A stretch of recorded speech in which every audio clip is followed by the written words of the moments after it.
السلام عليكم ورحمة الله وبركاته. غيتا غرشات، ولكن شنو هو الدرس اللي استفدنا؟ الدرس اللي استفدنا من هذا الحبس ديال هذه السيده هذه اللي ما كنعرفوا عليها والو، هي انه شحال خايبه طيح في الزمن ديال السوشيال ميديا، وشحال قاسي ديك اللحظه انك تحصل موقف خايب ماشي قدام 10 ولا 20 ولا 30 ولكن قدام المغرب كامل. اسوأ من هذا الشيء هو انك تكون مشهور وعندك واحد القاعده جماهيريه كتسنى منك الكمال، كتسنى منك ما تغلطش، وكتسنى منك تبقى دائما القدوه. وهنا المشكل في هذا الزمن ديال الزله، ماشي زله، هذه الزله كتكون قضيه راي عام غادي يتم سلخو ونهشو وفرسو. الالتهام ديالك غيوصل حتى للعظام ديالك غياكلوه، المخ ديالك غيشويه. علاش؟ ما كايناش الشفقه، ما كايناش الرحمه، ما كايناش حاجه سميتها الانسانيه. ولينا مجتمع منافق اجتماعيا. داك الشخص اللي كيبغي يدير فيها واعظ، كيبغي يحكم، ولكن في الاعماق ديالو هو عارف واش انه الغلط فاش طيح هو ديك الساعه اكبر من داك الغلط اللي طيح في داك الشخص اللي كينتقدو، اللي كيعطي الحكم والمواعظ عبر، ومع ذلك ما كيغفرش ليك وما كيسمحش وكيسلخك.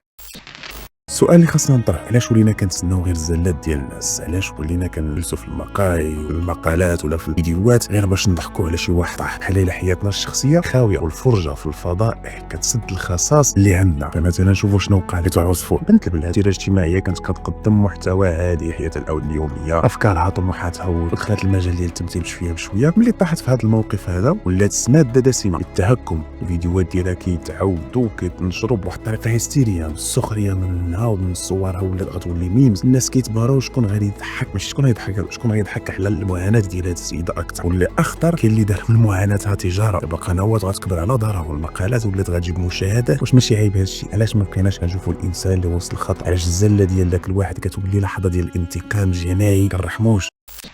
المشكل الحقيقي ان السوشيال ميديا ولات بحال شي سوق، داك السوق خاصو الحطب هما الاخطاء ديال الناس والاخطاء ديال المشاهير. صفحات كامله عايشه على الفضاء، بحال شوف تي في اللي كتسميها انا شوف تي في المجرمه، اكثر قناه مجرمه واكثر قناه تقلب الراي العام بواحد الطريقه اللي مهوله. الا ما طاحش مشهور ولا ما طاحش مشكي ولا ما تفضحش ولا ما وقعش لها شي كيما وقع لها السيده هذه، ما غاديش يعيشوا هذه القنوات. واش نرجعوا دابا لواحد الحقيقه، واش هذا السلوك ديالنا ماشي واحد الانعكاس ديال القهر الاجتماعي واقع علينا؟ مجتمع مكبوت، مجتمع محظور، مجتمع ما عندوش متنفس. وفاش كيشوف شي مشهور طاح عاد كيتنفس، عاد كيقول لك ها هو راه مشهور وكبير وطاح، ماشي هاب واحد اللي هي. يعني الزله ديال هذه السيده هذه ولات علاج مؤقت للاحباطات ديالنا، خاصنا نفرغوا فيها كلشي. لكن شنو هو الثمن؟ الثمن هو اننا ما بقيناش كنفرقوا بين النقد والسحل، بين الحريه وتدمير، بين ذاك الغلط البشري اللي طاحت فيه هذه السيده والجرم العظيم اللي طايحين فيه حنا اللي كنسلخوا في هذه السيده. وفي النهايه خاصنا نفهموا واحد الحاجه، الشهره ماشي درع، الشهره ماشي حمايه، الشهره هي السيد ذو حدين، تقدر ترفعك للسماء، كتقدر تخليك تسقط لدرجه ان حتى واحد ما يقدر يمد لك يد المساعده بالمره.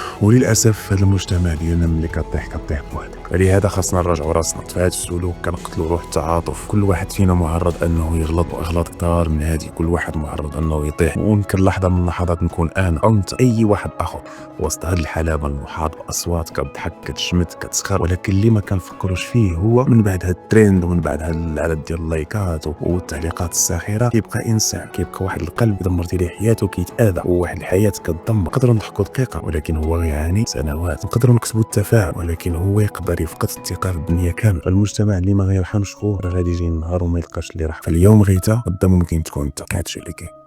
كنراكم حسن الى فيديو اخر ان شاء الله، والى اللقاء.